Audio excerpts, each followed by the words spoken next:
Hi, welcome to the Big Bear Homestead, and today we're going to show you what we did to Robyn's sewing room.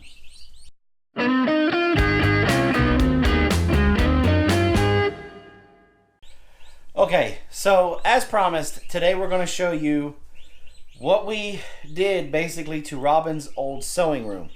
She wasn't really sewing that much anymore, and of course, we all know about her addiction to baby fowl. Doesn't matter if it's a quail, if it's a duck, it's a turkey, chicken. Robyn sees them, she's got to have them.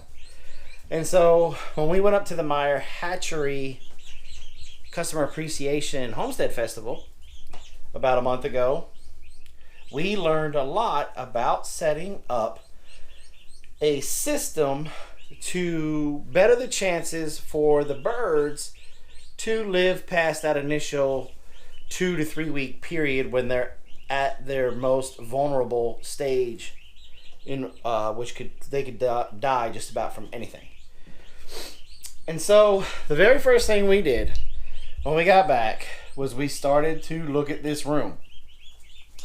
And if you recall, when we announced the 2019 front yard, the garden project for the front yard, we already started a bunch of seeds in here, and we're going to continue that. We're basically taking this room and we've divided it in half. On this side of me, there's going to be all of the seed starting trays and all of that, and then on this side of me over here is going to be the chicken stuff. So, but the really cool thing is right behind me. Remember when we tried to, in the wintertime, we tried to grow some vegetables inside the girls' bedroom in this with a hugelculture aspect? Well, the girls' bedroom wasn't exactly the best location. Everything grew, but it all just went leggy and they didn't keep up with it. So we had this space left in here, and so we've got the wood chips on the bottom and then the soil on the top. And take a look,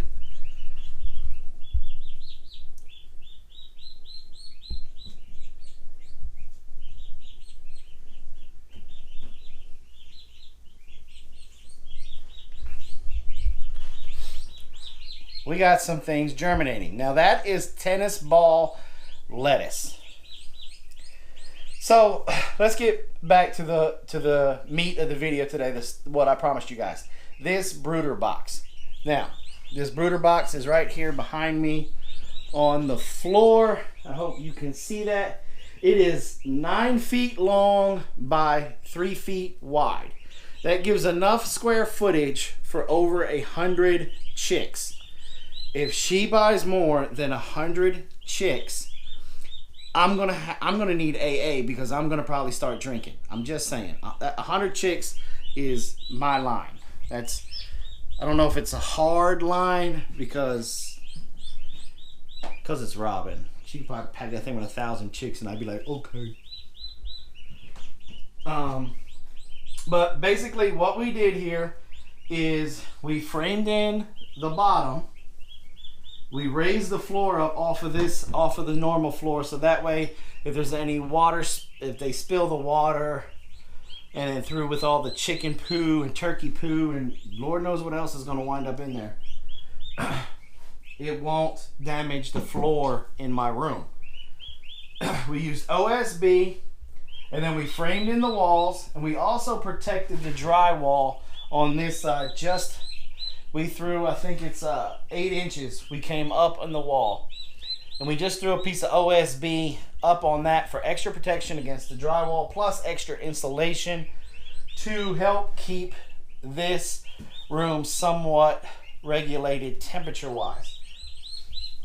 And then we laid linoleum down again to help protect the wood, help protect our floor, and to help protect the wall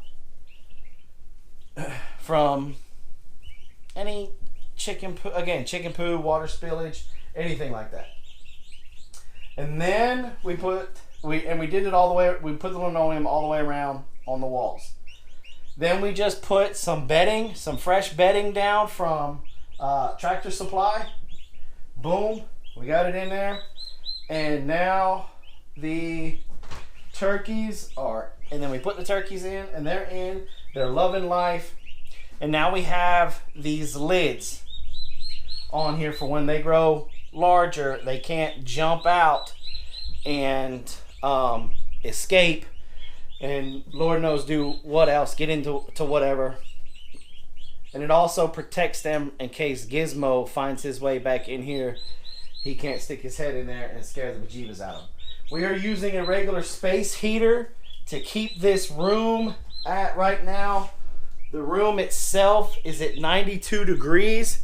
We're using an old Coca-Cola thermometer.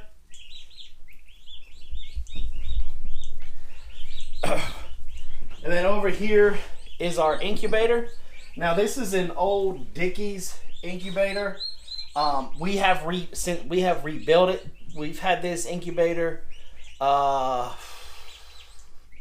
years. 12 or 13 years. It's a very nice incubator. It needs to be clean, so don't judge me. We haven't had anything in it this year. But you got it in there. It's hard to tell. But you got your water pan for your humidity trays. Now these are removable, so we can put, this is for chicken eggs, turkey eggs. I think you can even put a goose egg in that one. And then they have a smaller one for your quail, dove, and stuff like that. And then we have hatching trays down here. Now, I used to know how many eggs I could hatch in this thing at one time. I don't remember anymore. But it's more than enough than what we need. When I was in Augusta, I bought this big thing because I was the president of the Hobby Farmers Association down there, and people would come to me to hatch out some of their eggs, and they'd either pay me per egg that hatched, or we would work out some type of a barter where I'd get a percentage of the hatch. And so that worked out really nice. And then back here behind me is the trays that we're going to use to start our seeds and stuff on.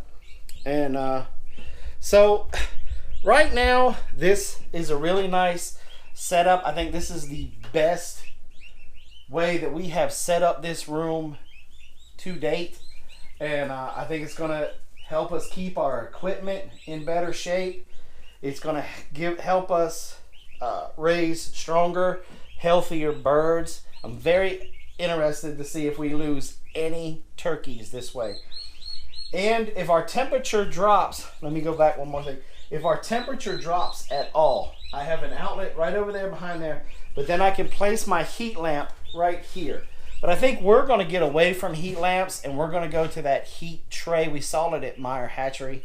If we do get one of those, we will definitely do a video on that and do a review on it. We have our waterers. Oh, this is another thing that's crazy important. Our feeder and our waterer. We put just some regular old creek stone, river rock, whatever, that we went down to the creek and got, dried it off real good. And then we placed it in there, and now we placed our feeder on top of that and the waterer on top of that. That will help keep things out of the feed, out of the waterer, and stuff like that for the birds, and it'll be nice and healthy. Well, guys, it is extremely hot in here, and it's almost as hot in here as it is outside. And so there it is. There's the brooder box for Robyn and her birds. And she also confessed to me that next week we have our last shipment of meat birds coming in, the Cornish cross. And I think she said there's 100 of those coming in. So a couple of weeks, these turkeys will be moved out to the big brooder house and then on to a tractor until we get the fencing and stuff up in the orchard. So thanks for coming by the Big Bear Homestead. God bless. And have a nice day.